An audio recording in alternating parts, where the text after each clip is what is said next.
E aí, pessoal, como vocês estão? Tudo bem? Estamos aqui para mais um tempo de mesa aqui no Plenicast, o podcast da Plenitude.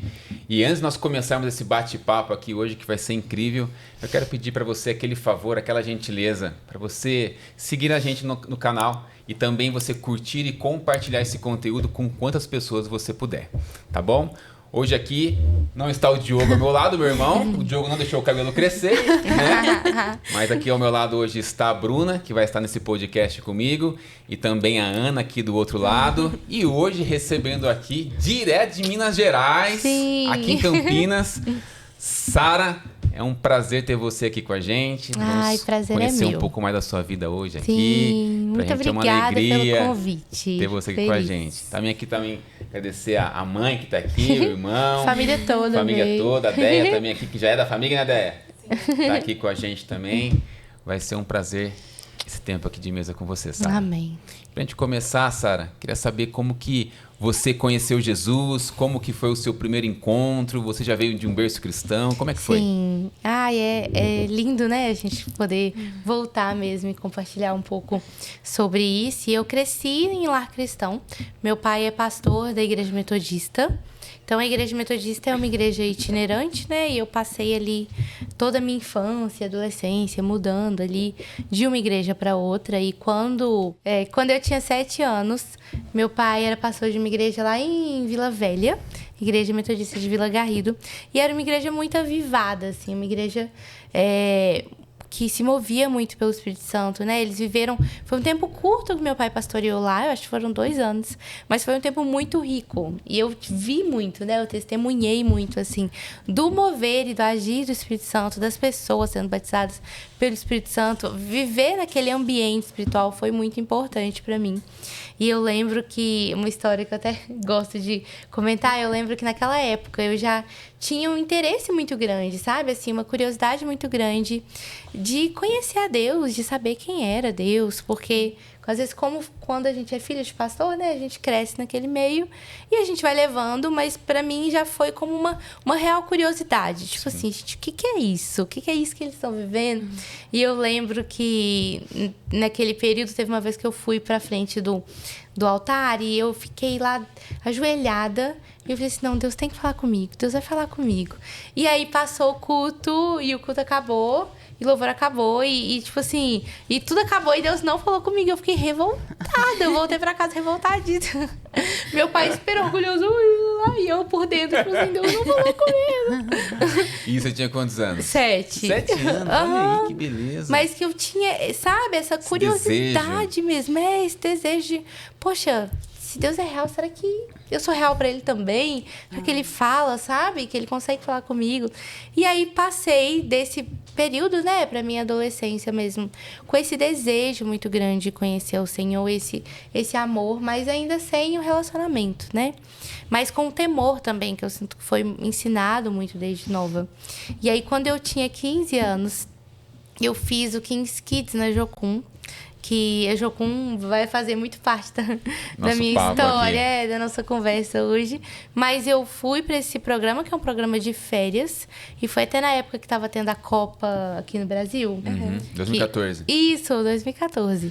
E aí eu fiquei lá 2 semanas e, assim, foi um tempo maravilhoso e foi onde começou mesmo, sabe? Eu digo que foi um divisor de águas da minha vida mesmo, de relacionamento com o Senhor, de ouvir Deus falando comigo pela primeira vez, de provar isso, né? E de falar assim, não, é isso que eu quero essa vida, eu quero viver com o Senhor, quero conhecer, né? Eu sempre tive um chamado missionário muito grande, que ardia no meu coração, mas não entendia, né, para onde que ia, por quê também, né, a gente faria. E aí começou mesmo nesse acampamento e fortaleceu muito, eu digo, quando eu fui para minha ETED, porque eu fiz a ETED, que é a Escola de Treinamento e Discipulado da Jocum, e é engraçado porque assim, eu sempre acreditei, né? Eu sempre criei em Deus, sempre criei em Jesus, mas eu sinto que o meu momento mesmo de declarar, né, Jesus como meu Senhor e Salvador foi lá Que legal. na minha ETED, porque foi a primeira vez que eu fiz, não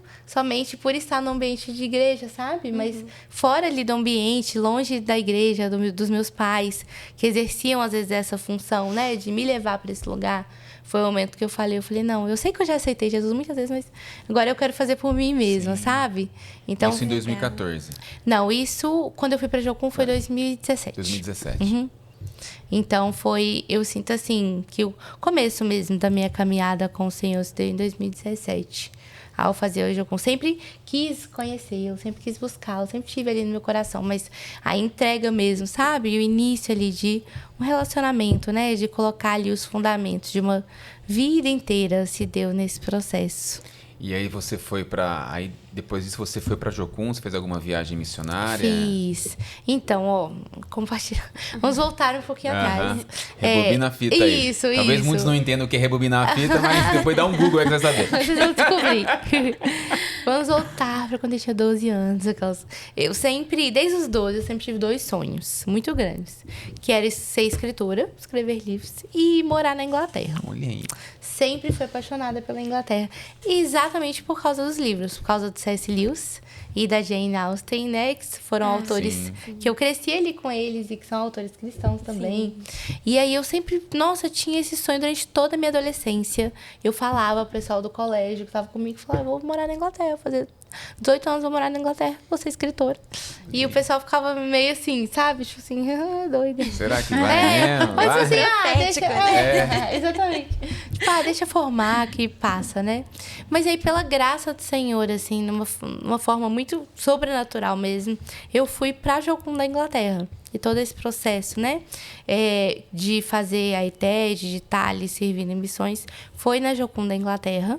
Então, eu fui primeiro para uma base menor, que chamava Harpenden, que eles tinham uma escola de inglês. Porque eu fui sem falar inglês. Tem esse fator também. Chegou lá sem saber nada de inglês. Eu sabia pouco. Só... Hello, hi, how are you? Like toilet, My name bedroom, water, please, table, umas coisas assim. E eu cheguei, pra você ter noção, eu cheguei na Inglaterra, minhas malas foram extraviadas. Ficaram na Colômbia. E como que eu explicava que a minha mala não tinha chegado? Com 18 anos, tinha acabado de fazer 18 anos. Sozinha. Graças a Deus, apesar de que não dava muito, acrescentava muita coisa, não. Mas eu fui com uma outra menina que ia pra escola também, que tinha 18 anos também, e que falava menos inglês que eu. Muito menos inglês que eu. E falava inglês pelo menos. Não, pior, nossa.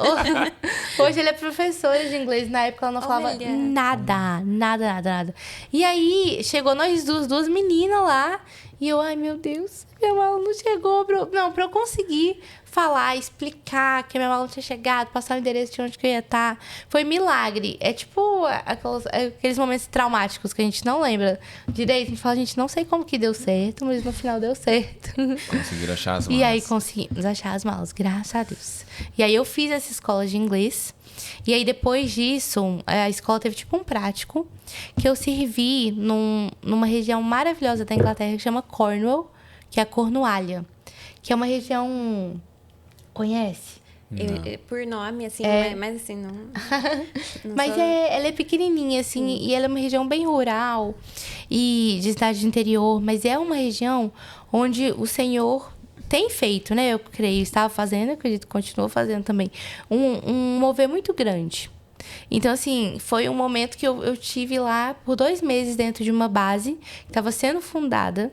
E por ser uma região, era uma região mais pobre, uma região que lutava ali muito com uma taxa alta de depressão entre os moradores, sabe? E várias situações. Mas é uma região onde o Senhor estava se movendo, assim, dentro das igrejas de forma absurda. Absurda. E foi lá, assim, que eu tive, acho que uma das minhas maiores experiências com Deus. Eu tive lá, sozinha, assim, dentro da base, sabe? Mas foi o lugar onde o Senhor começou a trabalhar mais profundo ali, no meu coração. E a Inglaterra, ela tem uma herança profética muito grande, sabe? Porque são pessoas que eles não têm a fé como uma coisa... mais de necessidade. Eu preciso de um emprego, eu vou orar para pedir para Deus. Eu preciso de uma coisa, então eu vou na igreja. Dependência, né? Isso. Tipo assim, a condição financeira... Ela não é rico, mas é estável. né? Não é que nem aqui no Brasil. E eu sinto que por causa disso, o Senhor, ele se move muito no sobrenatural mesmo. Pra quebrar o ceticismo, sabe? A incredulidade dessas pessoas. Então, assim, o que a gente... Nossa, as coisas que eu vi ali de milagres acontecendo, do mover do Espírito Santo, foi lindo. Eu sou apaixonada por Cornwall mesmo, por causa disso, sabe? O testemunho de vida daquelas pessoas, assim, o que elas estavam vivendo ali. E aí foi maravilhoso. Então, ali, o Senhor começou a trabalhar muito no meu coração, sabe? A chacoalhar mesmo, assim, tudo. E aí, de lá, eu fui fazer a ETED, numa base de Londres, que é uma base da Jocum, chama Urban Key. E aí, nessa base, eu fiquei lá por mais ou menos 1 ano, servindo mesmo, fiz a ETED. Foi um tempo maravilhoso, assim, que foi realmente esse começo. Porque para mim tinha uma diferença entre eu sou cristã de forma... Eu cresci cristã e eu escolho Cristo como o Senhor da minha vida, custe o que custar. Né? Porque chega um momento que você tem que se decidir, né? Sim, e às vezes a gente acha que decidiu, mas tem uns momentos que colocam a gente contra a parede, sabe? E você fala assim, poxa, eu tô longe da minha família, eu tô longe de tudo que me é seguro, eu não sei o que vai acontecer no dia de amanhã, eu não tenho segurança em mim. Que lugar que o Senhor ocupa de verdade no meu coração, sabe? Então, foi algo, assim, crucial para mim mesmo, essa diferença, né? E você pegar uma maturidade em Cristo. Total. E falar assim, poxa, eu escolho o Senhor pelo Senhor. Eu escolho o Senhor porque Ele é. Não pela influência, que é uma influência positiva, obviamente. Sim. Mas não pela influência do meu redor, né? Da minha casa, da minha família. Então, isso foi uma coisa muito, muito importante para mim. E eu acho que se eu não tivesse ido para longe, talvez eu não teria nem chegado a passar por isso. Eu teria continuado ali, na igreja, amando o Senhor, né? Da minha forma, mas sem aprofundar, sem chegar nessa parede que precisava ser quebrada mesmo, né? E o Senhor usou isso da Inglaterra. Eu acho lindo isso, porque o Senhor pegou uma coisa que eu amava muito, né? Que sempre foi o meu sonho. E foi o plano de fundo de capítulos muito bonitos que ele escreveu comigo, assim. Porque eu falo que a Inglaterra não foi o centro, né? Ela foi o plano de fundo. Sim. Tipo o céu e os pássaros lá no fundinho. Mas aquilo que o Senhor fez durante aquele tempo, sabe? Deus te preparando. Pois é. E quais histórias da Inglaterra, se Deus. tiveram, eu aposto que sim, influenciaram na escrita do livro? Eu acredito que até os cenários influenciaram, com certeza. Né? Você fala assim de experiências que eu vivi lá também. Nossa. Ai, meu Deus. Muitas coisas. Eu acho assim, o cenário, obviamente, né? Mas foi muito engraçado, porque durante esse período que eu tava na Inglaterra, eu orava muito, sabe? Falava muito com Deus sobre esse chamado, esse amor que eu sempre tive pela cultura, né? E eu batia muito nessa tecla, eu ficava assim, Deus, o Senhor tem que fazer alguma coisa, será que esse desejo, que essa coisa... E era engraçado porque eu chegava a chorar, sabe? Assim, de dor mesmo, de Deus, o Senhor vai fazer alguma coisa, o Senhor tem algo pra mim nisso, é coisa da minha cabeça, é surto da minha cabeça, pra onde que... Sabe? Por que o Senhor colocou esse amor tão grande no meu coração e eu não sinto que eu consigo levar isso para algum lugar, né? Mas apresentando mesmo esse desejo. E foi muito legal, porque foi uma época que eu não escrevi quase nada. E eu sempre escrevi, desde os 12, 13 anos. Eu rascunhava. Sim, eu sempre escrevia. A partir dos 12 para os 13, eu comecei a escrever histórias. Mas era aquela coisa, eram as histórias que nunca passavam ali de 15 páginas, sabe? Pô, pra mim, 15 páginas é muito, né? Eu consigo passar da segunda. Oh, meu Deus. Pois é. Não, porque eu não tinha um conhecimento técnico, né? Então, eu sempre bati ele na parede, mas eu escrevia muita poesia na adolescência também. Que legal. Nossa, escrevi muita poesia. Foi um período da vida, assim, um bloco de 14 a 17, que eu escrevia muita poesia. E aí, durante esse período na Inglaterra, eu não escrevia quase nada. E eu achava aquilo muito esquisito. Eu falava, poxa, essa parte que, né, antes era uma parte tão vital, assim, minha, e não... Ficou adormecida, Ficou adormecida. É exatamente isso, era essa sensação. E eu lembro que teve umas 2 vezes que aconteceu isso, de pessoas completamente diferentes. Porque, como eu falei, na Inglaterra, gente, a forma que Deus se move no profético é muito legal, assim, das pessoas terem visões e tipo assim, e parece que é algo liberado mais específico, sabe? Sobre o país mesmo, assim.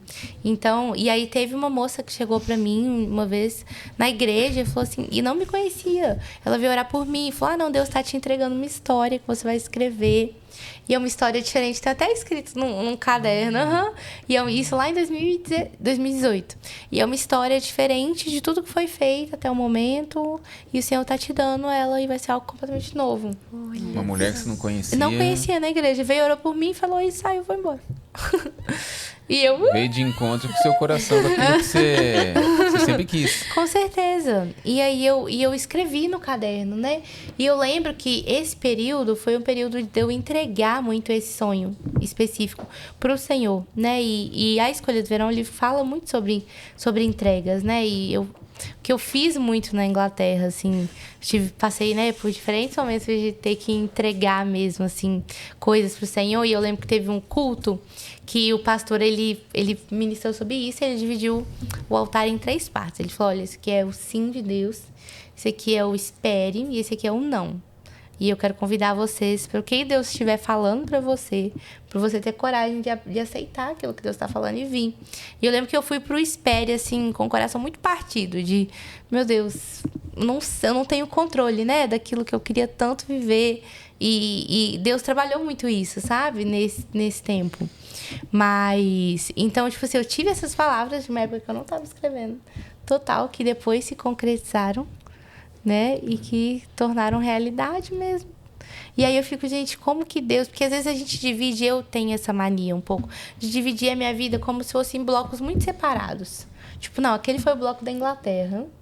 E esse aqui é o bloco Brasil, né? São distintos. E o Senhor mostrando, não, é a mesma história. Ela tá contínua, né? Uma linha que continua e que uma coisa que falaram comigo anos atrás conecta agora.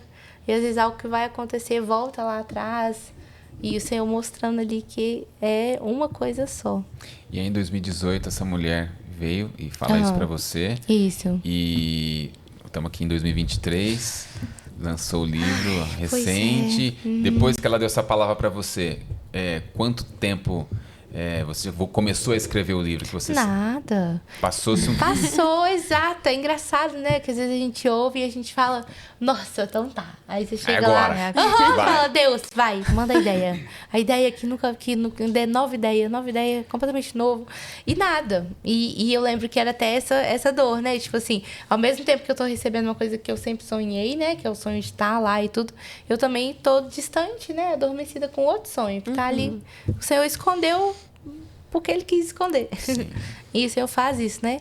E então passaram-se anos desde essa palavra. E aí, às vezes, eu voltava nela e ficava, gente, será? Tá certo isso? Será que vai acontecer mesmo? E aí, foi em 2020 que eu peguei para escrever, de fato, assim, A Escolha do Verão, né? Que agora cresceu e tomou essa proporção mesmo. Porque eu voltei pro Brasil e o processo de voltar foi muito doloroso, porque eu não queria ter deixado missões, né? E principalmente o relacionamento, né, com Deus que eu construí naquele tempo, porque viver no ambiente missionário é muito mais propício, assim. A gente tem devocional, a gente tem louvor, a gente tem vigília, a gente tem pessoas que estão te cobrindo, né? E você vive ali pra isso. Vive intensamente. Você vive intensamente. Então, quando você volta, você conseguir reajustar e conseguir entender que sua busca pelo Senhor continua e sabe, você pode sim manter, mesmo que não tenha as pessoas, né? Porque as pessoas não podem ser aquelas que definem a profundidade do nosso relacionamento com Deus. Mas é desafiador, é muito desafiador. Principalmente porque tem essa ideia de, não, agora você voltou para a vida real. Entendeu? Você estava lá no seu momento, agora é vida real. E aí você fica, não, mas eu não quero essa vida real. Eu quero a vida que eu tinha com o Senhor. Então muda muito, né? Muda muito, nossa. E aí eu voltei. E passei por um tempo bem mais difícil, assim, sabe? De tentar entender. Voltei e as meninas que estudaram comigo no colégio já estavam todas na faculdade. E eu não sabia o que ia acontecer. E eu lembro, é muito, muito engraçado hoje, né? Ver como que Deus faz as coisas. Porque eu lembro que eu falava mesmo, assim. Eu falava, não, eu acho que eu já vivi os meus melhores capítulos. Eu já vivi meus melhores momentos com o Senhor e agora eu só vou existir, viver uma vida sem graça. Uma vida de lembranças daquilo que eu vivi na Inglaterra. Pois é. E eu me prendi muito a isso também, sabe? O Senhor teve que me ensinando a soltar. E aí, em 2019, eu voltei no final de 2018. Em 2019, eu já tinha ficado uns meses ali, sem fazer nada, em casa, assim, meio parada. Aí eu falei, não, quer saber? Eu vou pegar pra estudar roteiro. Porque eu sempre tive o sonho de escrever, né? Eu ainda tenho muito sonho de escrever roteiro, de estar nessa área também do cinema, que é o que eu sou apaixonada. Eu quero, né, acreditar que o Senhor tem também um propósito para isso, né? Que não é como a gente tem visto com a literatura, como o Senhor tem olhado, né? Trazido o seu olhar de volta para a literatura e abençoado. Eu creio. Sonho com o cinema também. E aí eu falei assim, vou pegar para escrever roteiro. Mas era isso, eu tinha uma palavra que a mulher tinha falado comigo, mas ao mesmo tempo eu não sabia se aquilo era o que o Senhor tinha para mim, né? Porque esse processo de confirmação acho que é muito pessoal para cada pessoa, mas eu creio muito nisso. Eu creio que o Senhor direciona naquilo que Ele tem, né? Que a gente não está andando à própria sorte, não. Mas que o Senhor direciona o caminho e Ele fecha quando não é o caminho também. Mas, às vezes, a forma de ouvir Deus que é difícil. Né? Eu estava conversando, até comentando isso com a Deia o outro dia, né? Que a gente fala, ouvir a voz de Deus é como você tá ouvindo um idioma que você não entende. Você não tem a tradução exata, porque às vezes não é nem a voz. Você fala, não, eu ouvi a voz de Deus, mas não é a voz, né? Às vezes é uma impressão dentro. É uma impressão, às vezes é uma porta que fecha, uma porta que abre, uma coisa que acontece, e aquilo é a voz de Deus. Aí você fica, gente, que engraçado, né? É como isso, tipo assim, você se aventurar ali num idioma completamente estrangeiro, que sempre vai ser estranho para você, mas que você vai pegando aos poucos. Então, eu peguei para estudar, né, roteiro, no YouTube mesmo. Falei, olha, vamos tentar. E aí, eu sei que o Senhor vai mostrando o caminho, né? Mas eu sei também que eu preciso tentar, que eu preciso dar o meu passo. Então, naquele ano, eu escrevi um roteiro em inglês, que nunca fiz nada com ele. Tá parado. Tá parado, porque o idioma tava fresco, né, na minha mente. Tipo, hoje já seria uma coisa mais difícil, faz aí uns 5 anos que eu voltei. Mas naquela época tava super fresco. E aí eu escrevi um roteiro que chamava Sonhos Americanos, que era uma distopia sobre uma moça que tinha, de certa forma, uma idolatria, assim, pela ideia de Nova York, de morar em Nova York. E ela tinha que deixar isso ir, da mesma forma que eu tinha que fazer com Londres. Então, e aí eu escrevia 100 páginas ali. E aí, o que eu senti foi maravilhoso. Eu senti essa sensação de completude mesmo, sabe? Assim, de, poxa, que satisfação de estar fazendo, de ter concluído. E aí eu falei, poxa, eu acho que é isso. Porque foi a primeira vez que eu tinha conseguido concluir uma história. E aí, depois disso, eu escrevi um roteiro menor, em português, chama Em Casa, que ele é um roteiro, isso foi até antes da pandemia, na verdade, mas ele é um roteiro sobre um vírus que faz com que as pessoas percam as memórias. Foi antes da pandemia? Foi antes da pandemia, Meu você acredita? Deus. Nossa. Foi tipo final de 2019. Final agora começou a pandemia e falou assim, pronto, agora eu vou lançar esse meu roteiro e vai bombar. Pois é. Entramos na história, literalmente. E aí, esse roteiro era sobre esse vírus, as pessoas perdiam as memórias, e era uma mãe que ela esquecia que ela tinha um filho. Mas ela tinha, através de uma tecnologia lá, uma máquina que inseria ela de volta nas memórias no corpo, ela se lembrava, né? E tinha que procurar ali o filho dela. E aí esse roteiro foi o quê? Umas 18 páginas. E aí viramos para 2020. E eu, em 2020, ainda estava ensegada ali com a ideia de voltar para a Inglaterra. Bati nessa parede também algumas vezes. Queria. Falei, não, eu vou tentar a faculdade, eu vou tentar servir numa outra igreja que eu estava em contato, em Liverpool. Falei, não, vou tentar, vou dar meus pulos. E aí o Senhor foi fechando todas as portas de novo. E aí veio a pandemia. Fechou geral. Não, fechou geral, entendeu? Foi até engraçado, eu estava fazendo um teste de proficiência de inglês, que é o IELTS. E aí eu tinha feito a prova oral. E aí a prova escrita ia ser no sábado. Na sexta começou a pandemia. Foi dia 14 de março, assim. 15 de março. Muito bem. Né? Aí, meu aniversário. tudo! Meu aniversário é dia 12. Olha aí, pertinho. Então foi isso, porque minha festa de Foi. aniversário foi no dia 14. Foi a última vez que reuniu tava todo mundo lá em casa. Pleníssimo, no dia seguinte. Dia seguinte. Aí, dia seguinte fechou tudo. E aí foi bem no dia que ia ser a prova. Eu falei, não pode ser coincidência. Meu Deus do céu. E aí foi fechando essas portas. E no meio da pandemia, assim, meu pai comentou lá em casa. Ele, Sara, e a história do verão? Que é a história que eu contava pro meu irmão dormir. Você podia escrever ela, né? Ela é mó legal essa história. Tipo assim. O pessoal já tava com ela na cabeça, né? Porque já ouvia bastante. Sim, exatamente. Porque eu criei essa história com meus 16, 17 anos pra fazer meu irmão dormir. Que meu irmão é 8 anos mais novo. Então, era uma coisa muito simples, assim. Era até um livro infantil, na verdade. Quando eu pensava sobre ela, eu imaginava um livro infantil. Porque era a história ali, num universo, né? Onde as estações eram pessoas e o verão tinha pegado gripe. Na versão original, sabe? E aí, o verão desaparecia, exatamente. O verão sumia, né? E o inverno tomava conta de tudo. E esse menino, que é o Beor, ele tinha que partir em busca da estação desaparecida. E aí, ficou isso. Aí, meu pai comentou isso, e eu tava ali, eu já tinha tido a experiência de escrever o roteiro. Eu falei assim, quer saber? Eu vou escrever. Vou tentar. Porque, querendo ou não, o roteiro era 100 páginas, né? Então, é menor. E eu queria saber se eu queria, tipo assim, escrever um livro. Vou beber minha aguinha. Fique à vontade. E 100 páginas já é página, É hein? bastante. É muita E página. ainda em inglês. Uhum. Você tinha feito o roteiro em inglês. Pois é, menino. Mas é porque é isso. Eu acho que como tava muito fresco, né, na cabeça, foi uma coisa muito natural. Hoje já seria difícil, seria sofrido. Na época não foi tanto, né? E aí eu falei assim, não, vou tentar. E aí eu comecei, eu acho que em agosto de 2020. Exatamente por isso, assim, essa sensação que a gente teve em 2020 de, tipo, eu não sei o dia de amanhã. Eu não sei se eu vou viver pra chegar lá, né? E eu quero saber se eu consigo escrever um livro antes do mundo acabar. Era um pouco isso, assim. E o processo de escrita da Escolha do Verão foi muito especial pra mim, muito especial mesmo. Porque foi num tempo muito difícil, né? Em conjunto pro mundo.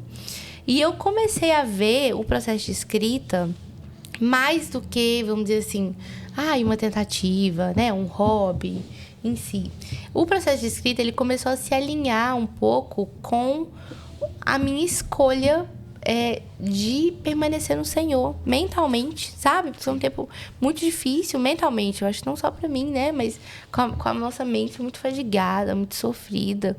E eu comecei a ver que, pra mim, sentar no computador e escrever era eu vencer as minhas emoções. Era eu falar, não, tá, eu creio no Senhor, eu creio nas promessas que Ele tem pra minha vida. Eu não vou dar ouvido pra minha mente, eu só vou sentar e eu vou escrever. E sentar e escrever se tornou uma forma de lutar. Literalmente, assim, de não sentir nada, de me sentir horrível, de sentir, assim, sem esperança, sem expectativa pro futuro. E falar, não, eu só vou sentar e eu vou escrever. Eu vou sentar e vou escrever 1000 palavras. Se eu vencer essas 1000 palavras, tipo assim, eu venci hoje, sabe? O Senhor continua sendo soberano sobre a minha vida e continua existindo um futuro, mesmo que eu não veja futuro nenhum. E isso foi muito louco, porque o Senhor usou isso, sabe? Então foi a minha forma de lutar pelo meu relacionamento com o Senhor, de lutar pela minha identidade, de lutar pelas verdades que Ele dizia sobre mim. Vencer a própria escrita, vencer a minha mente, vencer o desânimo, sentar ali e escrever. E aí, nesse mesmo tempo, aconteceu uma coisa muito curiosa, assim, que foi muito legal. Tinha escrito aquele roteiro menor, que é o do Em Casa, né? Na época eu trabalhava numa agência de comunicação, eu era sócia de uma agência de comunicação lá em BH. E aí eu tava muito envolvida nisso, de cinema, TV, essas coisas assim. E aí eu segui algumas páginas que eu vi que anunciaram que tinha um concurso acontecendo de roteiros, um prêmio Novos Talentos de roteiros que estava acontecendo. Eram alguns órgãos de cinema, sabe? Era Ancine, com a OCAB. Era nível Brasil. Era Brasil, era nível legal. Brasil. Uhum. E geralmente esses concursos de roteiro, você paga para você escrever o seu roteiro. E aí esse não pagava, que é o único, né, que eu tinha encontrado até então. Eu falei, poxa, vou inscrever o meu roteiro. Pagar tinha lá, nada, né? Pagar nada. Vambora. Porque eu nunca tive coragem de pagar, entendeu? Pra fazer. Eu falei, eu vou dar dinheiro pra isso. E esse não precisava pagar e tinha lá, eram 3 categorias, né? Era curta-metragem, que é o que eu tinha escrito, longa-metragem e piloto de série. E eu falei, poxa, eu vou me inscrever lá no curta-metragem. E eu lembro que foi um processo muito legal, assim, porque na época a gente tinha que registrar roteiro na Biblioteca Nacional, acho que do Rio, e a biblioteca estava fechada, e aí eu tive que ir no cartório pra fazer um negócio lá pra validar o meu documento, sabe? E eu fui fazendo, e eu, gente, por que eu tô investindo esse esforço, né? Num negócio que eu nem sei se vai dar alguma coisa. E eu lembro que eu enviei o roteiro. E, tipo, 1 ou 2 dias antes, eu percebi que tinha uma coisa errada. Eu tive tempo de ir lá consertar a tempo pra enviar certinho. Meu Deus. E aí eu senti, quando eu fiz aquilo, eu falei, gente, será que Deus tem alguma coisa com isso? Falei, não sei. Qual a probabilidade, né? E até aquele ponto, eu lidava muito com uma mentira, assim, de... não vai dar pra mim, entendeu? Tipo assim, porque eu nunca ganhei sorteio, gente. Acho que a gente fica meio traumatizado. Quando não é aquela pessoa que nunca... Eu também nunca ganhei nada. Eu nunca tive sorte, entendeu? Pra sorteio. Nem bala. Né? Todo mundo ganha, nunca... Apesar de que não, semana retrasada eu ganhei um sorteio. Mas tá mudando. Olha só. Tá mudando, tá virando. O jogo tá virando. E eu tinha um pouco esse complexo de inferioridade mesmo, né? De tipo, não, claro que... Por que o meu roteiro passaria? Né? Eu que não fiz faculdade ainda, né? Estudei sozinha, claro que não. Por que eu? Porque eu não vou ser escolhida pra isso. Eu tinha um pouco isso. Igual o Gideão. Pois menor tribo. Pior que eu acho que é tipo isso mesmo. Eu tinha... É a síndrome do Gideão, né? Síndrome da impostora. É isso, é a síndrome do impostor. Eu sentia muito isso de, tipo assim, qual que é a probabilidade? É claro que vai dar certo pra todo mundo, não vai dar certo pra mim. Eu tinha essas coisas. E aí, no mesmo processo que o meu roteiro tava concorrendo, eu tava escrevendo a Escolha do Verão. E eu orei, assim, nesse processo final da Escolha do Verão, sabe? Eu falei, Deus, eu não quero fazer aquilo que o Senhor não tem pra mim. E eu creio que o Senhor tem algo pra mim, né? Na vida, eu creio nisso. Então, assim, eu não quero fazer... Eu posso ter um sonho muito grande, né? Eu posso ter uma determinação muito grande, porque eu sempre fui bem determinada em relação a isso. Mas se o Senhor não tiver um propósito pra minha vida nisso... De que vai valer todo esse esforço, né? Eu vou estar correndo com o ar, assim, sem encontrar propósito. E eu orei, eu falei, eu preciso saber se isso é coisa... Porque tem o ponto que é um sonho meu, que é coisa da minha cabeça, e tem o ponto de que, de fato, talvez o Senhor tenha algo para eu contar. Talvez o Senhor tenha algo que o Senhor queira me dar. Talvez eu tenha algo a dizer, mesmo que sejam palavras falhas, né? E quebradas, mas talvez o Senhor tenha algo que o Senhor quer que eu conte, algo para somar, algo para acrescentar nesse mundo das histórias. Mas eu preciso ouvir do Senhor, eu não quero andar no escuro, né? E aí, nisso, eu orei, eu falei, olha, então, se for da tua vontade, sabe, que esse festival seja uma confirmação para mim, de que não é coisa da minha cabeça, né? De que eu levo jeito mesmo, Sim. Mais que isso, de que eu tenho ali algo a dizer. E aí foi muito legal, porque eu terminei, eu tava assim, na reta final da Escolha do Verão, terminando, e aí saiu o resultado do festival. E primeiro foram duas etapas, né? A primeira etapa saiu que eu tava entre os finalistas. Ai, que emoção. Já valeu a pena, já. Não, e foram... Total. Exatamente, foram mais de 1000 roteiros enviados do Brasil todo. Sara. Mulher, é uma das coisas assim... É de Deus mesmo. E eu nem conto tanto sobre isso, mas porque ficou meio esquecido nas memórias, sabe? Não, tem que trazer de volta. Aí, poxa. Tem que trazer a memória. Tem que trazer de volta, assim. E aí, estavam 70, alguma coisa assim, tipo 75. Os finalistas. Isso. E aí depois ia dar 30 que iam ganhar, porque iam ser 10 lugares de cada categoria. E aí deu lá, acho que foi até dia 5 de dezembro, não sei, me enviaram por e-mail que eu tinha ficado em 7º lugar na categoria de curta-metragem. Uau, meu Deus, que bem. Aí você falou, Senhor, é isso mesmo que o Senhor tem pra mim, O vambora. número 7 ainda, né? Da perfeição. Nem tinha pensado nisso. E eu tava no shopping na hora, eu comecei a chorar. Porque, gente, a probabilidade, a gente teve alguns encontros online depois, e eram tudo aluno de cinema da USP. Junto, e eu lá. sentadinha, junto com eles, assim, sabe? E na hora eu comecei a chorar. E na época eu ganhei um prêmio em dinheiro também do roteiro. E foi a primeira confirmação, assim, tanto pra mim, tanto pra minha família, sabe? Tipo, olha, isso tem jeito também, tem como viver, né? E eu lembro que na época o diretor de Se Eu Fosse Você, o roteirista de Se Eu Fosse Você, sabe? O filme da Globo. Sei. Ele leu meu roteiro, a gente teve uma ligação, que ele me deu uma mentoria ali do roteiro. Vamos incrível. no lugar que Deus Meu coloca. Deus. Que Deus leva a gente, você fica, gente, como assim? E aí eu tive 3 sessões de pitching, né? Pra tentar vender o roteiro. Aham. E aí não vendi. Não foi aquele momento, sabe? Mas foi uma coisa bizarra que aconteceu, que até hoje eu fico, Deus, aconteceu mesmo. Como assim? Eu fico, não, o senhor ainda vai voltar pra esse roteiro, Deus. O senhor trouxe o roteiro até aqui. Ele tá guardado sendo valorizado. Tá guardado. Você vende Bitcoin. Pronto. Amém. É muito pouco. Eu falei, não, o senhor não vai deixar totalmente esquecida essa história. Um Que dia legal, aí Sara. ela volta. Pois é. E aí, depois disso, eu tive esse gás mesmo, sabe? Isso me deu muita coragem de pegar e publicar a Escolha do Verão de forma independente. Isso te fez lembrar da promessa? Promessa não. Daquilo que a mulher disse pra você em 2018?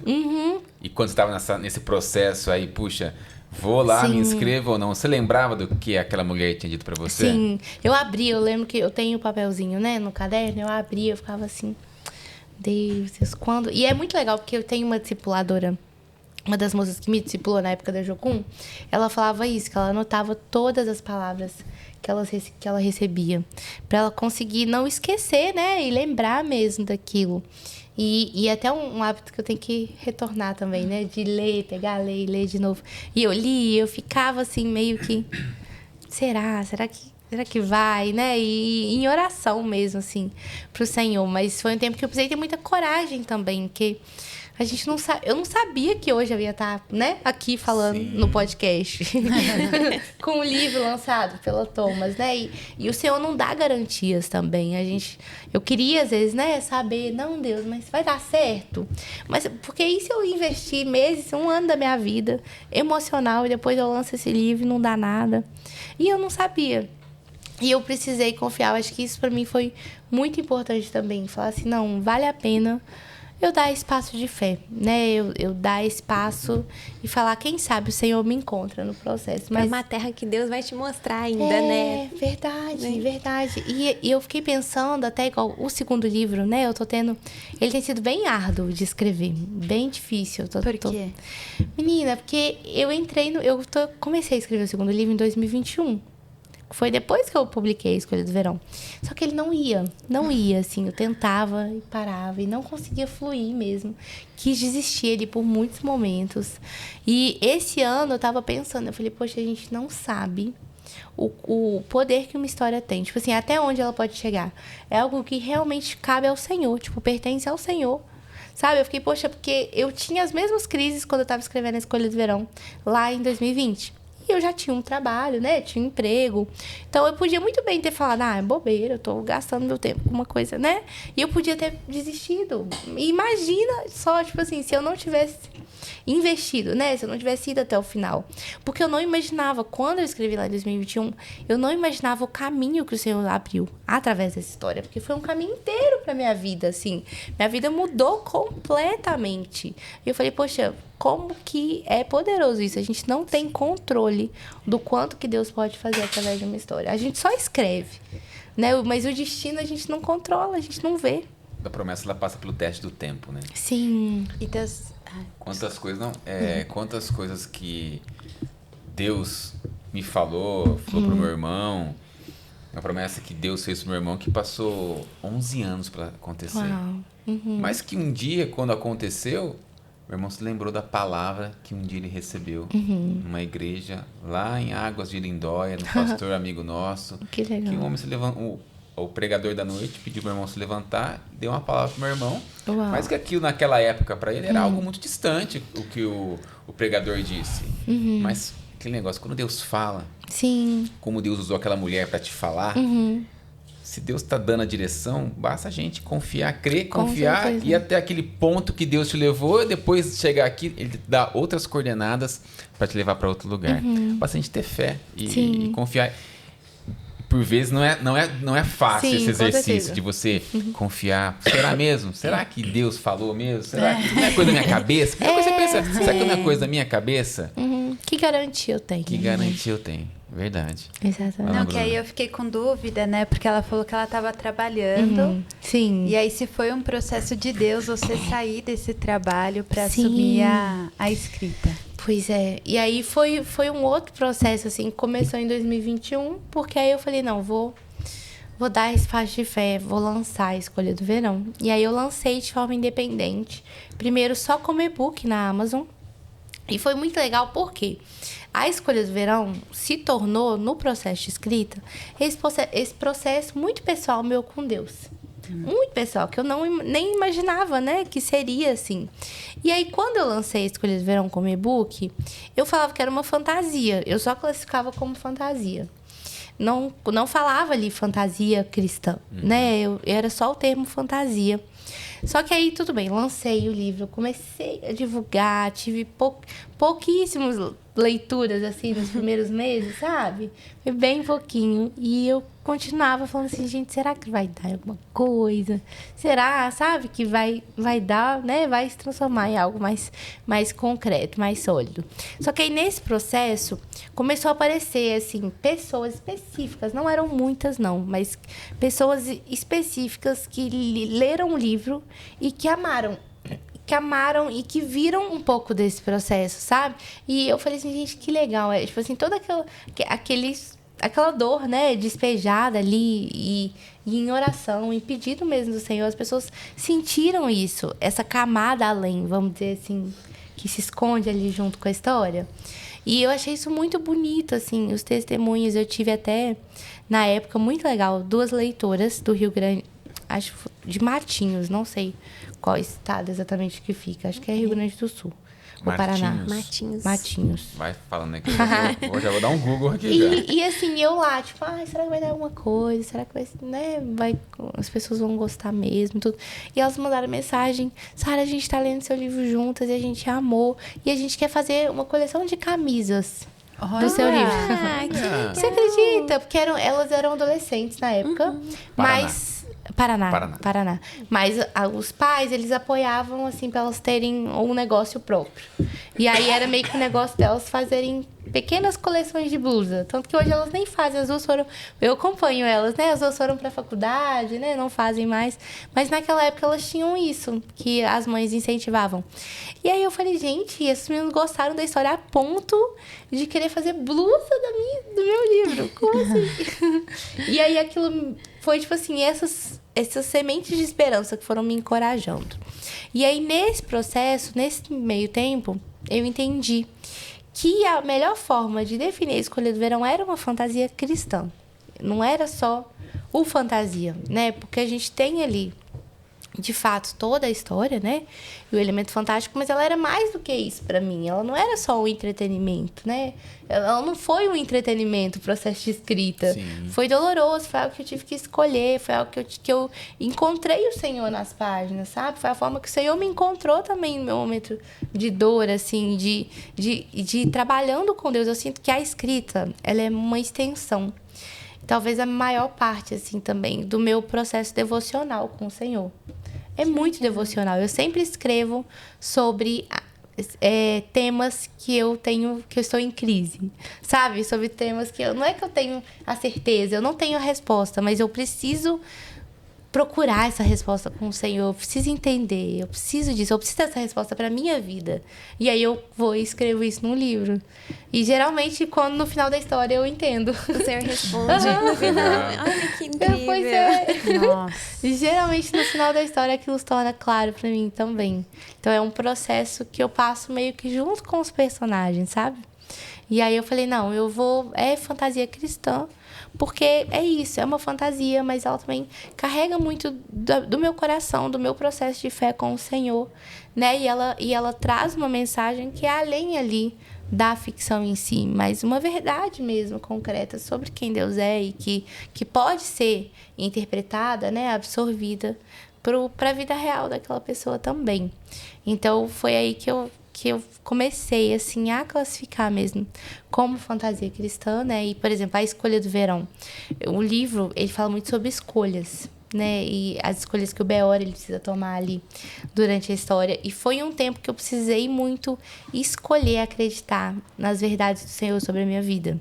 E não era uma coisa que era totalmente racional, porque eu não sentia, mesma coisa com o Beor, né? Tipo, ele tá num ambiente ali que o sol desaparece, que o inverno começa a tomar conta de tudo, tudo começa a morrer, as pessoas começam a adoecer, né? O ambiente exterior é o pior possível. E ainda assim ele tem que escolher acreditar, e eu tive que passar por esse processo, né? E Os Clãs da Lua, que é um outro livro meu que eu lancei ano passado, ele era sobre acreditar nas promessas de Deus. Então, sobre a fidelidade do Senhor de cumprir aquilo que Ele prometeu. E era uma coisa que eu precisava ser lembrada disso também, sabe? E o que eu estou escrevendo, que é o segundo da Escolha do Verão, ele fala muito sobre esperança, sobre o conceito de esperança, né? Onde que existe, onde que mora, o que é a esperança. Depois da escolha, né? Que vem a esperança. Exatamente. E é algo que eu tenho necessitado também, sabe? Assim, de ter essa esperança sólida, né? Que não é a esperança... não é a esperança somente no Senhor, mas é a esperança que é o Senhor. O Senhor é a própria esperança em si, sabe? O que isso significa na prática? Não só no termo cristão, que é legal, mas como que isso significa, né? Como que isso marca a minha vida mesmo.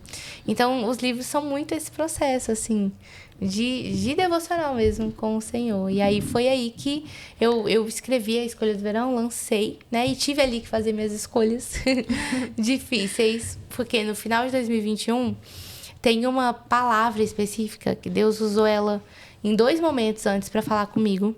Um antes de eu ir para Inglaterra e outro quando eu estava no prático na Espanha. E Deus falou comigo que eu ia voltar para o Brasil. E eu, não. Deixa eu aqui. Tô tão bem.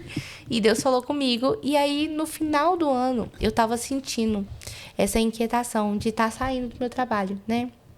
Que era uma agência de comunicação, né? Porque eu era sócia. E era essa estabilidade, querendo ou não, né? E eu tava sentindo muito, assim, sabe, isso aqui não é mais meu lugar, não tô mais encaixando aqui, não é mais o tempo. E aí, no culto, um pastor falou exatamente essa mesma palavra. E foi uma coisa meio bizarra, porque meu pai é pastor da igreja, e aí esse amigo do meu pai, que é pastor, apareceu na hora do culto e pra visitar, e meu pai falou, você tá aqui, você não quer pregar pra gente, não?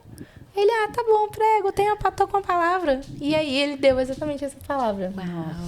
E aí nesse culto eu fiquei assim, eu falei, meu Deus. E eu fiquei, a Bienal do Rio tava chegando e tava ali com a possibilidade de eu ir como autor independente, né? E aí quando ele deu essa palavra, eu falei assim, meu Deus, o que eu faço? E o seu livro já estava publicado pela Thomas Nelson já? Aí não, nada? Nada, tava só independente. Então, eu iria para a Bienal como autor independente, o que é algo muito caro, porque com o autor independente, ele entra em contato com a gráfica, ele arca com tudo, a gente não consegue pedir grandes quantidades, que nem a editora, porque fica um valor, assim, exorbitante para uma pessoa física conseguir, né, pagar. E aí eu tinha ele em e-book e tinha feito, 100 exemplares físicos, para vender para os amigos, famílias e para alguns leitores online. Eu devia ter feito mais ou menos uns 100, 150 só até esse momento, sabe? E aí Deus falou essa palavra no culto, que é a palavra de Pedro sair do barco. E aí eu falei assim, meu Deus, eu faço. Coloca o pé sobre as águas. Exatamente, né? No desconhecido, naquilo que é incerto. Uma coisa até que... Você vê, uma ficção cristã, né? Que me impactou muito nas Crônicas de Nárnia. Durante a minha TED, teve uma professora que ela usou uma parte de Nárnia que os castores estão falando de Aslan, que eles falam que ele é um leão e tudo. E a Lúcia, ela fica tipo, nossa, mas ele não é perigoso, ele é seguro? E aí a castora, né, ela ri, ela fala, seguro? Claro que ele não é seguro, ele é um leão, mas ele é bom. E esse sentido... Olha só, gente. Ai, meu Deus. Eu amo. E esse sentido, sabe? Que a gente não tem a segurança em Deus. É inseguro mesmo, mas ele é bom. E é ali que a gente coloca, né, os nossos pés. Pede pra você dar o passo só. Exatamente. E aí, no dia seguinte, eu lembro que foi no domingo, na segunda, eu falei assim, não, eu tenho que pedir demissão hoje, senão eu vou estar em desobediência. E eu sabia que eu não... Se eu esperasse, tipo assim, uma semana, eu ia enfraquecendo. E negociar. Exatamente. E eu falei, não, tem que ser hoje, tem que ser hoje. E aí fui eu com a perna tremendo, assim. E era engraçado, porque os meus chefes, na época, eles eram cristãos, né? E aí eu falei, olha, Deus falou. Você pode acreditar ou não. Mas... E eles ficaram surpresos, né? Eles ficaram surpresos, totalmente, assim. Mas eu falei, não, mas eu preciso. Eles, não, mas você pode ficar meio termo. Eu falei, não, mas eu não posso ficar com o pé na água e outro pé no barco. Eu acho que eu tenho que sair inteira do barco. E aí, graças a Deus, deu tudo certo, assim, nesse processo. Eu saí, eu fiquei trabalhando ali mais um mês. E aí foi muito legal essa transição, sabe, de ciclos, porque o meu último dia de trabalho foi numa quarta-feira e na quinta-feira eu tava pegando o ônibus pra Bienal do Rio. Então foi o céu, assim... Essa agora? Não. A de 2021. Ah, tá. Lá em 2021. Pedi demissão em 2021, tô trabalhando 2 anos. Foi muito rápido, imprimiu um livro, muito rápido. Não. E aí eu fui com uma quantidade pequena de livros pra Bienal. E aí foi um outro desafio também, porque como autora independente, eu pedi dinheiro emprestado, saí pedi dinheiro emprestado. Peguei dinheiro emprestado com minha tia, peguei dinheiro emprestado com o banco, tudo para conseguir imprimir os livros na época, que foram 250 livros. E lá na Bienal, como é muito grande, isso é uma agulha no palheiro. Exatamente. Tem muita editora, muito autor, exatamente. Né? E essa Bienal do Rio, de 2021, foi a primeira Bienal pós-pandemia, né? Mas ainda assim, o espaço dos independentes é minúsculo comparado às grandes editoras. E eles colocam bem no finalzinho, assim, é bem na saída. Lá no esquecidinho. Ali. Exatamente, é na Alameda dos Esquecidos ali, fica os independentes. E aí eu me deparei com outro desafio, porque eu tinha que... eu acreditei no Senhor, acreditei que Ele tem um propósito com essa história até aqui. E aí agora eu chego aqui e eu preciso vender esses livros também. Porque a gente ficou o primeiro dia de Bienal, eu fiquei dentro do stand. E aí eu vendi 8 livros. E aí eu fui fazer a conta. Falei, não, são 10 dias. Se eu vender 8 livros por dia, dá 80 livros. Mas eu trouxe 250. E eu trouxe 250 com dinheiro que não é meu. Então eu não posso vender só 80 livros. Tem que vender tudo aqui eu tenho que e voltar sem peso pra cá. Exatamente. E aí, foi aí que a experiência, assim, pra mim, a Bienal é engraçado. Bienal, pra mim, é das experiências mais profundas que eu sempre tenho com Deus. Pra mim, a Bienal é muito espiritual, porque a gente é esticado muito ali naquele processo. Muitos dias também. São muitos dias, e é cansaço, e é muitas coisas. Geralmente, fica doente, porque todo mundo fica gripado na Bienal. Ar-condicionado. E nossa, toda Bienal, eu juro, eu falo que toda Bienal sai mais crente. Porque eu saio assim, nossa, Deus, vamos lá. Essa Bienal mesmo, eu saí assim, eu saí passando mal, saí, tipo assim, muito estressada, com várias coisas assim, me preocupando, e ao mesmo tempo, tipo assim, como se fosse o meu espírito mais alerta do que nunca, sabe? Assim, mais desperto mesmo. A Bienal faz muito isso comigo. E aí essa Bienal foi isso. Pra mim, eu falo que ela foi tão intensa quanto aqueles acampamentos de carnaval, super intenso que a gente sai. Imersa ali dentro, né? No último dia você tá acabado. Nossa, foi demais, porque eu comecei a rodar a Bienal. E aí eu tinha que acreditar mesmo que o Senhor tinha um propósito com a minha história. Não era aquele negócio, né? A síndrome do impostor. Eu não podia chegar ali, porque eu não tinha muita a opção de deixar ela chegar. Eu tinha que crer que o Senhor tinha realmente um propósito. Então, eu pegava o meu livro e eu começava a abordar as pessoas, morrendo de vergonha. Mas eu começava a falar, oi, tudo bem? Posso te apresentar minha história? Posso te contar do meu livro? Você gosta de fantasia? E isso foram uns 10 dias rodando a Bienal, assim, com meu pé doendo até o final. É muito desgastante, mas é maravilhoso. Porque parece que é isso, né? O corpo vai enfraquecendo e o nosso espírito vai ficando mais alerta, assim, de entender o propósito. A gente não vê só livro e página. A gente vê a presença do Senhor, a gente vê um lugar que é dominado por outras potestades e que a gente vê os olhos espirituais, as batalhas espirituais que acontecem fora, as batalhas espirituais que acontecem dentro de mim, dentro da mente. Então, tudo fica mais alerta, sabe? E aí, pela graça do Senhor, vendi ele. Consegui vender os 250 livros. Foi. Beleza, hein? Graças a Deus. E aí, foi nessa Bienal também que eu conheci o pessoal da Thomas. Então, que eu tive esse contato, porque a Thomas não estava na Bienal, não estava com stand, mas teve um dia específico que o pessoal do escritório estava. E aí eu fui lá, entreguei meu livrinho para eles. E me apresentei, porque eu nunca tive isso de contatos, né? De, nossa, eu tenho... Que o pessoal fala que é o QI, né? Quem indica. Eu nunca tive alguém que faça a ponte, né? Eu nunca tive, né? Amigo que...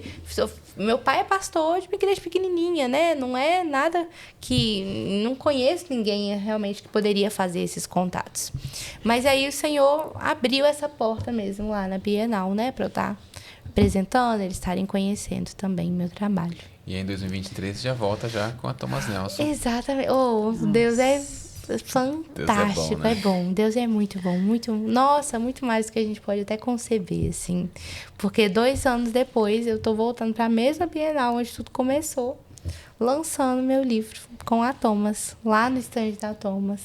E que foi uma experiência linda, linda mesmo Eu tive a experiência de conhecer você lá, sua mãe. Inclusive, sua mãe me disse... É FEFIC o nome da FEFIC, né? Que tem uma feira somente de ficção cristã. Sim, é isso? É isso mesmo. E é onde é essa feira? É lá em BH. Em BH? Uhum. Eu idealizei a feira ano passado. E essa feira, assim, ela tem sido uma grande surpresa do Senhor para a minha vida, porque eu nunca planejei, nunca sonhei. Eu sonhei com muitas coisas que eu tenho vivido, né? Mas a FEFIC foi uma coisa que eu nunca sonhei. Porque para mim eu ia ser isso, escritora dentro do meu quartinho ali, só escrevendo. E não, o Senhor abriu realmente essa porta. Eu nunca trabalhei com organização de eventos, então, que foi um outro desafio. Mas começo do ano passado, eu fui na Bienal, né? Eu tive essa experiência de estar ali com outras autoras de ficção cristã. Viver aquilo foi maravilhoso, foi sobrenatural mesmo. E eu voltei para BH com meu coração muito, assim, animado para fazer acontecer, juntar autores. E aí eu comecei alguns encontros de autores de ficção cristã em BH. Quando a gente viu os encontros, estavam dando ali 20 pessoas, né, que liam e que escreviam ficção. E aí, mas no começo do ano, eu falei assim, vamos fazer uma feira pequenininha, vamos fazer uma feirinha, assim, tipo, no salão de alguma igreja aqui, pra gente expor os livros, pro pessoal, né, que não teve experiência em Bienal ainda, ter a experiência de estar no evento literário. E aí eu falei, tá bom, vamos então. E aí, depois que eu joguei a ideia, sabe quando você fala a ideia e depois você fala, meu Deus, por que eu falei isso? Porque já era tarde. Graças a Deus eu tive muitas pessoas que abraçaram a ideia, assim, sabe? Tive pessoal que fez a logo, que fez identidade visual, que me ajudou a encontrar espaço, que me conectou com igrejas, né? Que tinham espaços legais. Os autores que compraram a ideia, assim, na hora já, tipo, nossa, vamos fazer. E aí a gente teve a primeira edição em agosto do ano passado. E foi muito legal, foi 1 dia e meio, foi sexta de noite e sábado o dia todo. E foi só autores independentes. A gente teve 21 autores independentes. Que legal! A gente teve autores cristãos de ficção cristã. A gente teve gente que veio do Piauí, de Curitiba, do Rio e São Paulo. Sim, e aí a gente teve essa edição e foi muito legal, maravilhosa. E o pessoal amou, né? A gente teve, acho que foram 700 livros vendidos em 1 dia e meio. O que para uma feira, né? Que a gente não investiu nada em marketing, nada, divulgação. Só no boca a boca. Foi na Lagoinha, minha mãe. Foi na Lagoinha. Foi na Lagoinha. Eu ia perguntar se foi algum espaço de evento. Isso, foi no Espaço Lagoinha. Muito legal, que até lembra esses espaços de... Isso. Que legal. Eles cederam esses espaços. As 2 edições que a gente fez em parceria com a igreja, sabe? E aí a gente fez lá, foi muito legal. E aí veio aí o desafio da edição desse ano. Foi outro desafio, né? Superar o primeiro, que já foi bom. Exatamente. E aí, porque a primeira edição deu certo. A partir do momento que ela deu certo, um tanto de gente começou a querer. né? Porque a primeira edição tava todo mundo meio ressabiado, assim, tipo, o que é isso? Será que vai dar certo? Quem que é essa menina, gente? O que tá acontecendo? O que é Nunca vi Fefique? ela. Tipo assim, o que é isso? E aí deu certo, deu uma ação bem legal. E aí fomos pra segunda edição desse ano. E aí, nessa segunda edição, o Senhor dobrou, assim, nossa... A edição desse ano, eu falo assim, a primeira edição, ela foi muito legal, muito boa. Mas a edição desse ano, ela foi, assim, sobrenatural mesmo, sabe? A gente vê o cuidado e a presença de Deus em cada dia do evento. Porque tudo... A FEFIC é um grande milagre, né? Eu vejo isso, assim, nos meus surtos, nas minhas crises, de, meu Deus, como que eu vou fazer isso? Por que eu tivesse daí em primeiro lugar? Como que isso vai dar certo? E ver a excelência que o evento aconteceu. Eu falo, gente, não... Obviamente não foram as minhas mãos, né? O Senhor tá nisso, o Senhor tá muito forte, assim, se movendo mesmo, capacitando e trazendo pessoas. Na edição desse ano, que foi lá em BH, a gente levou o pastor Emílio Garófalo, que é autor de ficção cristã também, né? E ele teve lá com os livros dele, a gente trouxe o Rodolfo Amorim, que é de BH também, o Marcos Almeida, a esposa dele, que escreve ficção cristã, que é a Débora Ottoni. E aí foram 3 dias de evento, então já foi o dobro. Eu ia perguntar, um dia e meio já Que foi pra legal. 3 já. Exatamente, foram 3 dias de evento. E a gente teve um fluxo muito legal de pessoas nos 3 dias. A gente teve uma coisa que não teve 1 ou 2 pessoas no ano passado, mas esse ano aconteceu mais, de pessoas viajarem, leitores, né? Nem escritores não, leitores viajarem para estar lá em BH os 3 dias da FEFIC. A gente teve gente do Rio, gente de Guarulhos, gente de Santa Catarina, que viajou para BH para estar na FEFIC. Olha aí. Imagina, tipo assim, se tornou, sabe, um evento mesmo de férias, de programação para eles. Sim. E desse ano, vocês investiram mais em divulgação ou foi conforme o primeiro ano? Esse ano teve 80 pré-inscrições, mas o espaço era pequeno. A gente fez esse ano no espaço de uma igreja lá de BH, que chama Sua Igreja na Cidade. Eles cederam também pra gente. Só que não cabia todo mundo, então a gente teve 50 autores. E tivemos a Thomas Nelson também presente no evento. Que legal. Que deu um peso muito grande, assim, deles estarem... Né, foram a primeira editora grande a apoiar o evento, a acreditar mesmo no evento. Apesar de que... Traz credibilidade pro Traz evento, né? credibilidade, com certeza. Uma outra teve credibilidade também, foi a YouVersion que patrocinou. Ah, é verdade. Nossa, isso foi verdade. A YouVersion, que é o aplicativo da Bíblia, Sim. eles foram um dos patrocinadores dessa edição. Então, tipo assim, a gente teve ali, né, pessoas acreditando mesmo. E a gente teve até o final, por exemplo, 2 semanas antes da feira, editoras grandes que mandaram mensagem querendo expor, mas aí a gente não tinha mais espaço. A gente falou, olha... Vai ter que esperar 2024 agora. é ano Já que tem vem. fila de espera. E já né? tem Só data. tem que se adiantar, então. Pra Olha, próxima, ou assim... Não temos a data ainda, mas provavelmente deve acontecer entre junho e julho. Então, entre esses 2 meses. Porque a gente tem um... Hã? Isso. E a gente está olhando um espaço maior. As editoras aí, ó. Já entra em contato com a Sara. A editora aí já entra em contato, já porque fica é aí muito já. legal. É. Muito legal. E esse ano, por exemplo, a gente teve 1.900 livros vendidos em 3 dias de evento. Então, assim, foi... Mais que dobrou do Mais do que primeiro dobrou, ano. assim. Foi muito legal, assim, todo mundo, o nível, a quantidade de famílias, sabe? Tem se tornado um evento para famílias. Então, a gente proporciona ali literatura para os pais, que aí é um romance mais adulto, né? Com romance contemporâneo. Literatura para o filho adolescente, que aí é fantasia, ficção científica. Literatura para criança, que a gente tem literatura infantil também. Queremos ter mais, inclusive, ano que vem. É uma das necessidades da FEFIC, ter mais livros infantis. Mas tem se tornado um evento para toda a família, assim. E, lindo, Legal, lindo, legal. lindo. Foi lindo. A gente teve o nosso palco também, que a gente começava todos os dias com louvor. Né? Então, é uma feira de livros que começa e termina com louvor e adoração. Legal. Começa e termina com testemunhos, né? Das pessoas, de todo mundo que foi. A gente teve autores do país inteiro, assim, de mais estados ainda, viajando também. Então, foi muito legal. Legal, E tá crescendo aí. A gente fez uma ação também, agora no Dia da Reforma Protestante, que chama Reforme Seu Kindle. Onde a FEFIC organizou a disponibilização de mais de 200 livros cristãos, de ficção cristã e não ficção também, gratuitos. A própria editora Fiel entrou na ação junto com a gente. Legal. E a gente teve uma média de mais ou menos 200 mil livros baixados em e-book, assim, pro Kindle das pessoas, sabe? E você vê fantasia cristã, ficção cristã, tá vivendo o seu auge agora?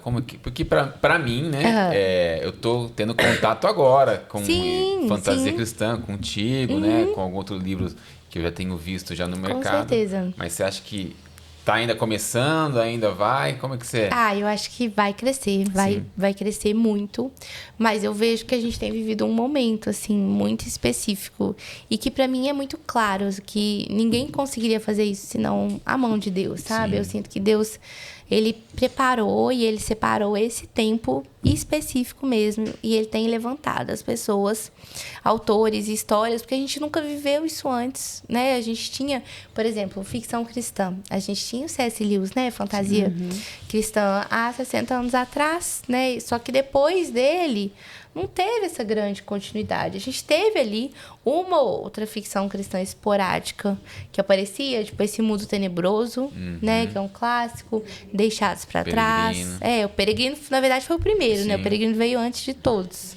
Que lá em 1800 que John Bunyan escreveu. Sim. Mas a gente nunca teve isso, né? Imagina essa quantidade de autores nacionais escrevendo ficção cristã, né? No nível da gente chegar a ter 50 autores num evento, 50 escritores de ficção cristã, sabe? É bastante. Muito. É um movimento, né, que Deus está trazendo, movimento. né, pra época. E é muito lindo a gente pensar que, assim, aprove ao Senhor que fosse agora, que fosse nesse tempo, que fosse com essas pessoas, sabe? Porque a gente tem visto muito isso, assim. E eu creio que nos próximos 2 para 3 anos a gente vai viver um boom muito grande da ficção cristã, porque ela tem ganhado espaço no próprio mercado, né? Que às vezes o pessoal fica, mas por que você tem que falar que é ficção cristã? Próprios cristãos não gostam, ficam meio incomodados com o termo, assim, não, por que você tem que falar que é ficção cristã? Você só escreve, você é cristão, escreve. Eu falo, não, primeiro, é ficção cristã. Sim. E segundo, nomear como ficção cristã é importante para que o mercado literário entenda isso como um gênero. E entenda que tem público, que tem espaço e que isso move dinheiro como outros subgêneros e que ele merece ali o seu espaço lá dentro. Com certeza. Porque se a gente continuar chamando só de ficção e é um cristão que escreve ficção, a gente continua existindo num espaço que já está ali. Mas com a ficção cristã, a gente está tendo a oportunidade de construir um espaço que é nosso, né? E que pode ser visto ali por cristãos e não cristãos. E validado, porque o que valida, né, um livro, o que valida um gênero são os leitores. Sim. Então, a gente vê que a ficção cristã tem crescido, né, em público. E isso é muito legal. É sobrenatural, eu acho. É meio bizarro, assim, a gente tá vivendo isso. Que legal. Para quem hoje não entende, né, o que é ficção cristã?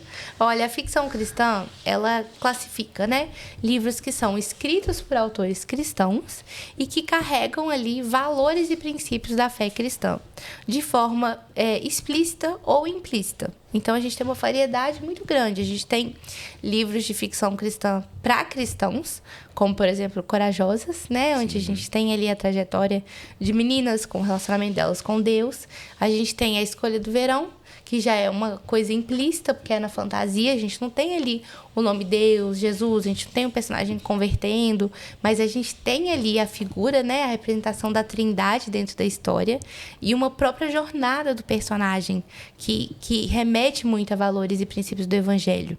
Então, a ficção cristã é isso, ela é uma história, né, ela não tem ali o objetivo de ser um livro teológico somente, né, e nem um livro que é totalmente evangelístico, mas ela tem o objetivo de, principalmente, contar uma boa história, contar uma história em qualidade, em excelência, e que vai ali também edificar o cristão que está lendo ela.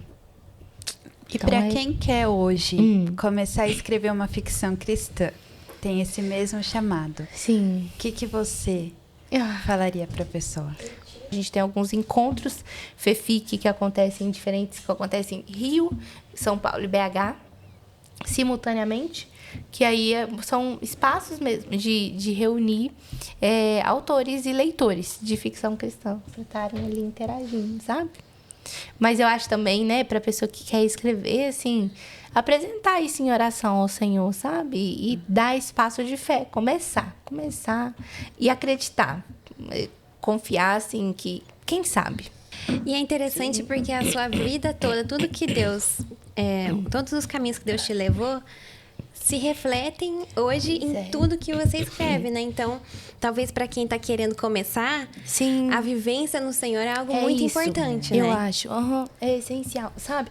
Porque não é uma obrigação, não é tipo, eu sou cristã, eu tenho que escrever ficção cristã, sabe? Como uma coisa tipo assim, nossa, eu preciso escrever porque eu preciso evangelizar as pessoas, Não, eu acho que a escrita de ficção cristã, ela tem que partir de um lugar de conhecimento do Senhor mesmo, de chamado, poxa, eu quero colocar em palavras, né? Eu tenho vivido a minha caminhada com o Senhor, porque a gente vê na Bíblia, né, como que a expressão artística sempre teve muito relacionada com o profético, com o próprio se relacionar com Deus. Então, a escrita é uma continuidade disso também, né? Dos artistas de Bezalel, que foi inspirado pelo Espírito Santo para pintar, né? Para decorar o templo. O Senhor continua fazendo isso Deus hoje. deu capacitação para eles. Exato. Né?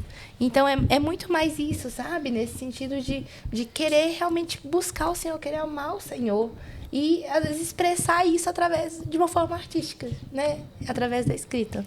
As pessoas te procuram muito nas suas redes sociais. Sim. Pedindo dicas, como é que eu faço, o que você me diz. Sim. Tem uma palavra pra minha vida.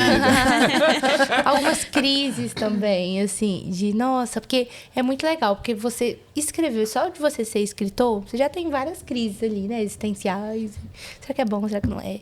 E aí, quando você é um escritor cristão, né, que tá se disponibilizando ali a escrever ficção cristã, surgem outras crises, que é, meu Deus, será que essa história que o Senhor tem pra mim? Ou será que eu tô investindo tanto nessa história que ela se tornou uma idolatria pro meu coração e agora eu preciso entregá-la pro Senhor? É umas crises que só cristão vive. E que eu recebo geralmente, assim, do pessoal, sabe? E eu tento encorajar mesmo com o meu próprio exemplo de vida, que muito do escrever, né, e viver esse ministério é caminhar com o Senhor, é confiar no Senhor. A gente não vai ter todas as respostas, a gente nunca vai estar maduro o suficiente, né, pra gente se sentir digno. Eu pensava que, nossa, no dia que eu pegasse pra fazer essas coisas, aí sim eu seria a crente, entendeu? Aí eu seria, sabe? Aquela visão, né? Utópica da manhã. Utópica. E a gente vai vendo que o Senhor se faz grande nas nossas fraquezas, nas nossas limitações, nas nossas histórias quebradas, naquilo que a gente fala, poxa, eu já queria ter vencido, já queria ser mais madura, já queria estar... E o Senhor usa a gente mesmo assim, sabe? Então, eu acho que é muito esse processo de dependência. Eu acho que um dos principais tesouros, eu acho, da ficção cristã, né? De abraçar esse ministério é entender mesmo que a gente vai depender do Senhor para tudo, né? Para conseguir escrever, para conseguir fazer algo que é belo, porque a gente não tem essa capacidade em nós mesmos. A capa você idealizou? Ou era o que você imaginava? Era o que você imaginava? Sim. Era? Eu mandei um rascunho. Pega um livro pra nós ali, Ana. Aí. Eu mandei um rascunho pra Bruna, que é a minha editora. E aí é muito legal. Depois eu posso até te mandar a foto do rascunho. Você tem? Eu quero. Se quiser colocar. Eu quero. Que foi outra coisa, assim, sabe? Tipo, eu sabia que eu queria a bússola, que o ponteiro da bússola fosse uma espada, que eu queria o B.O., que eu queria o cavalo. E aí eu mandei uma coisa bem mais ou menos. E aí a ilustradora, que é sensacional, ela transformou nisso. Muito bonita. E eu amo essa capa, né? Muito bonita. É linda Eu demais. acho que Muito ela- linda. E ela é muito chamativa, eu Dá acho. vontade de ler, né? Que bom. Eu gosto de perguntar sobre a capa, porque no caso do livro do Bibo, Sim. Ô, Bibo, me desculpa aí. Eu não lembro o nome do livro. Qual é o nome do livro do Bibo mesmo? O Deus que O destrói O Deus que sonhos, destrói né? sonhos. Eu falei, Bibo, e esse livro, e essa capa? E você sempre idealizou essa capa? Falou, não, minha capa não tem nada a ver com isso. Ah! E aí, Olha só, e eles foram a trabalhando. Thomas trabalhou a capa, fez uma Sim. capa totalmente diferente do que ele achava Olha e só. deu super certo. E deu super certo, Deu né? super certo. E ficou muito chamativa também a capa. Não, muito legal. Eu acho legal que eu vi lá lá no Rio de Janeiro, na Bienal, que vocês que escrevem ficção cristã, vocês Sim. sempre estão com a roupa da característica da pessoa do livro, né? Dos personagens sim, do livro. aham.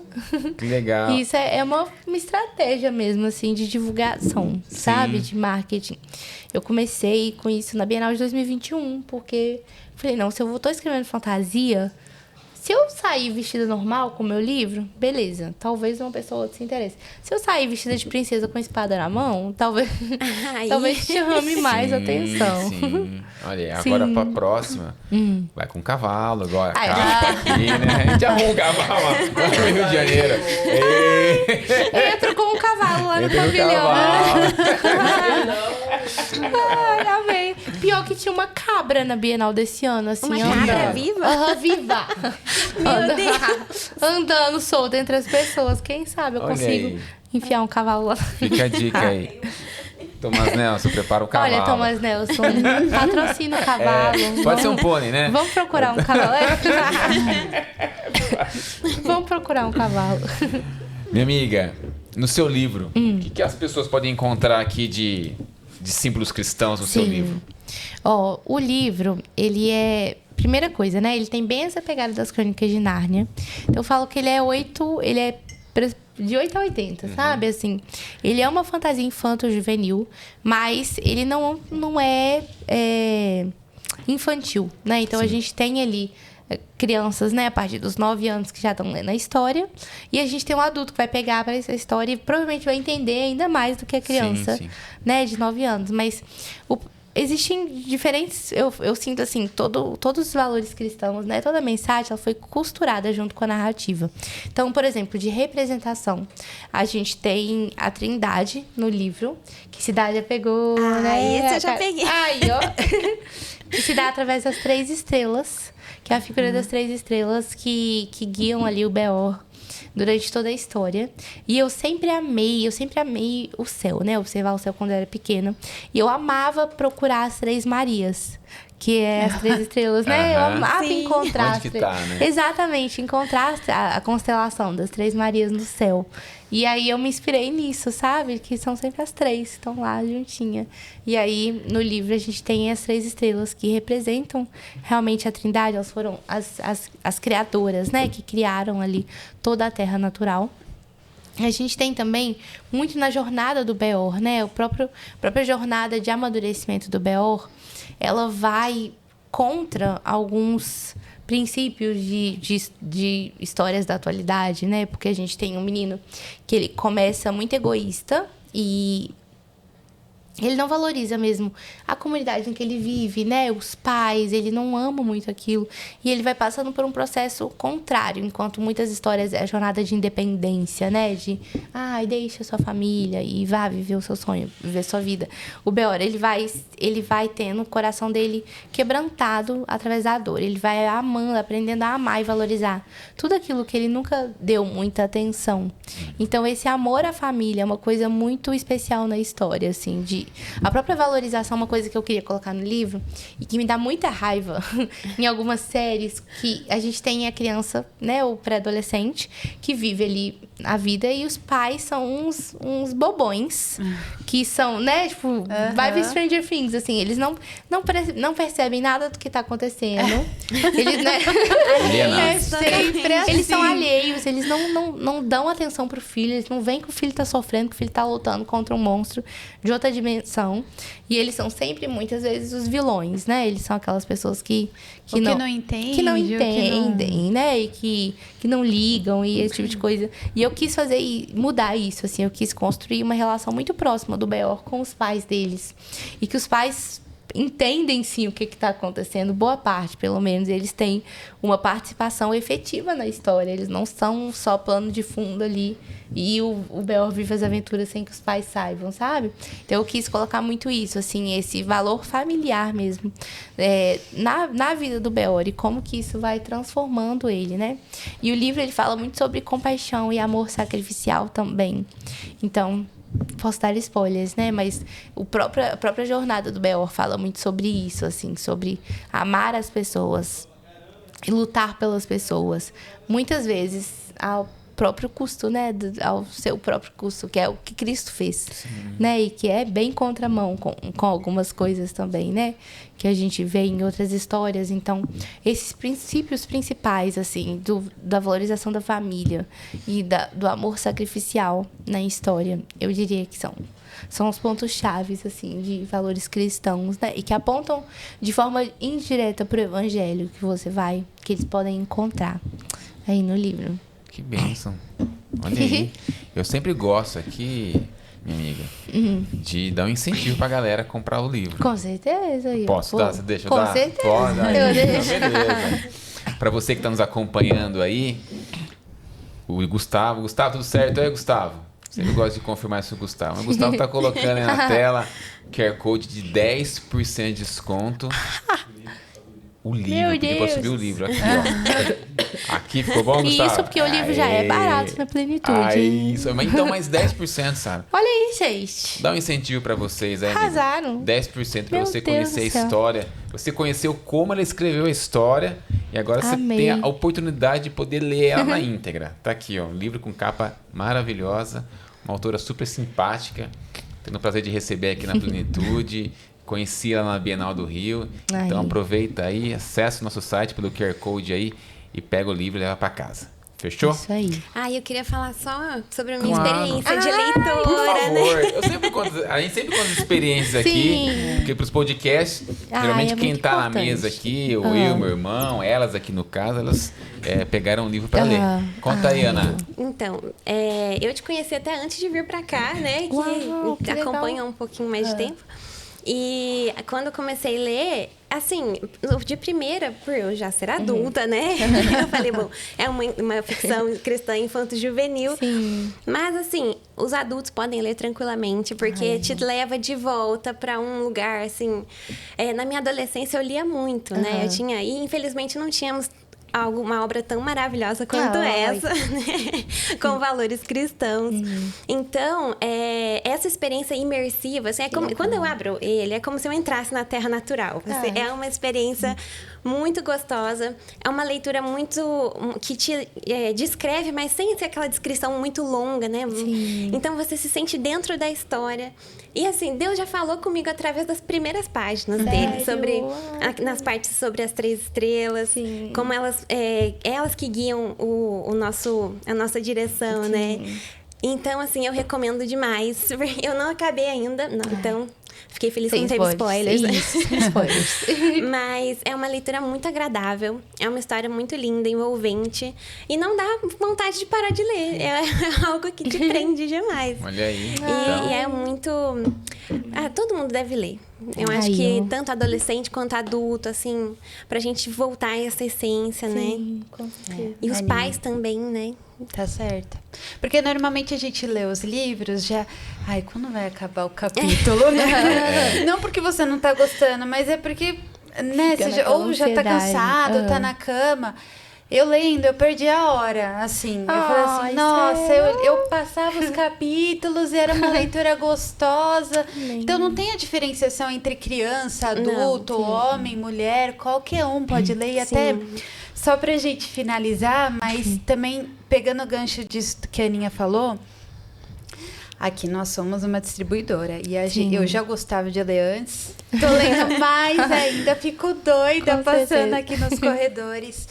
E a gente leu um outro livro, mas vai pegar o gancho bem do que você falou, do Nicholas, inclusive, o Cristão e a Política. E uma parte do livro que ele fala que mexeu muito comigo, que vai agora de encontro com o que você falou, que ele fala assim, por muito tempo, o teatro, o cinema e tantas outras frentes eram...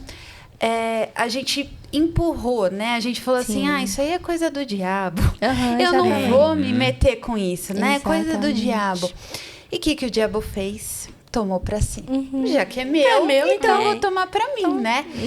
E agora esse movimento tão lindo de...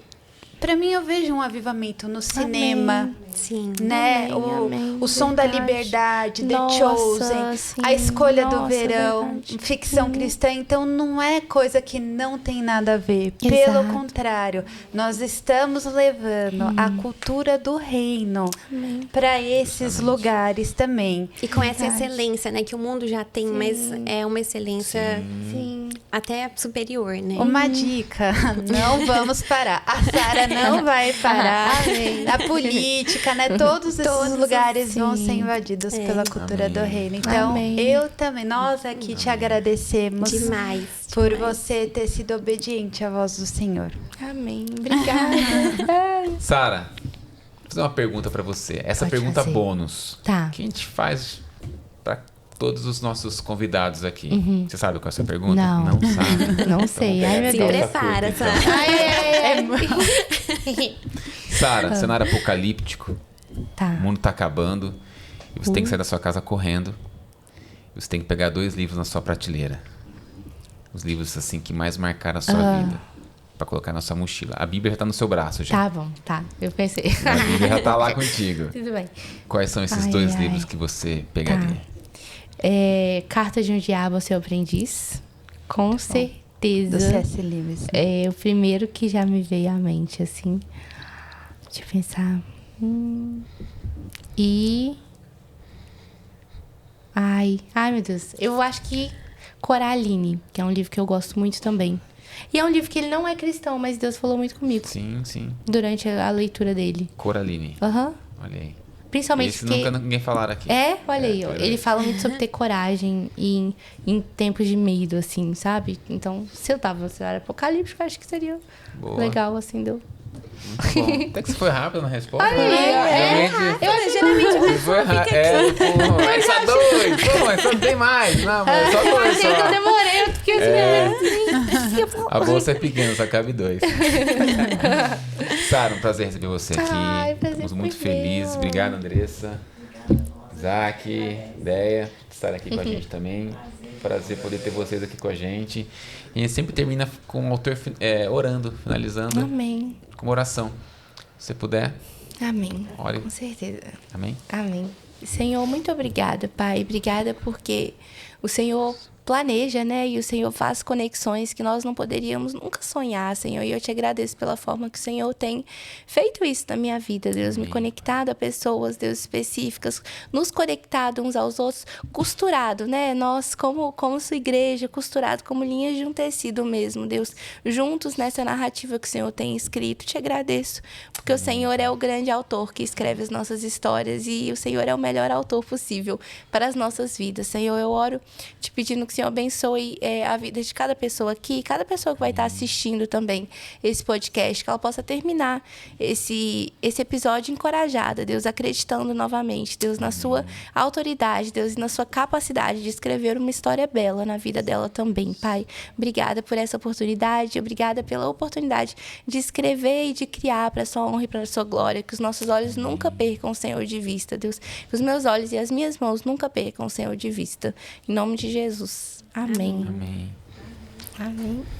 Obrigado, Obrigada, gente. muito bom ter você aqui com a gente. Ai, o prazer foi meu. Obrigado. Muito feliz mesmo. Agradecer também a Ana, né, que está aqui na mesa com a Arrasou. gente hoje. Bruna também. Obrigado por dividir a mesa aqui. A gente uma que honra agradece. Gente, é uma honra estar com imensa, vocês meu aqui Deus. também. Acho que elas têm que voltar mais vezes Vamos também. voltar mais Ó. vezes. O seu próximo livro. Aí, ó, que já vem eu fica- com já certeza. fica o gancho com elas aqui Aí. já, aí, ó, tá vendo? Olha, a gente vai te esperar aqui. Isso. Ano que vem eu volto com a continuação. Amém. Então, amém. fechou. Então, convidada já. Combinado. Amém? E você que nos acompanhou aí também, muito obrigado por você nos assistir aqui. A gente sempre trabalha aqui bastante para que nós possamos levar bons conteúdos aí para você que está do outro lado da tela aí do seu celular ou do seu computador. Que Deus te abençoe, curte, compartilha para geral aí e até a próxima. Deus te Até. abençoe. Tchau, tchau. Tchau, tchau.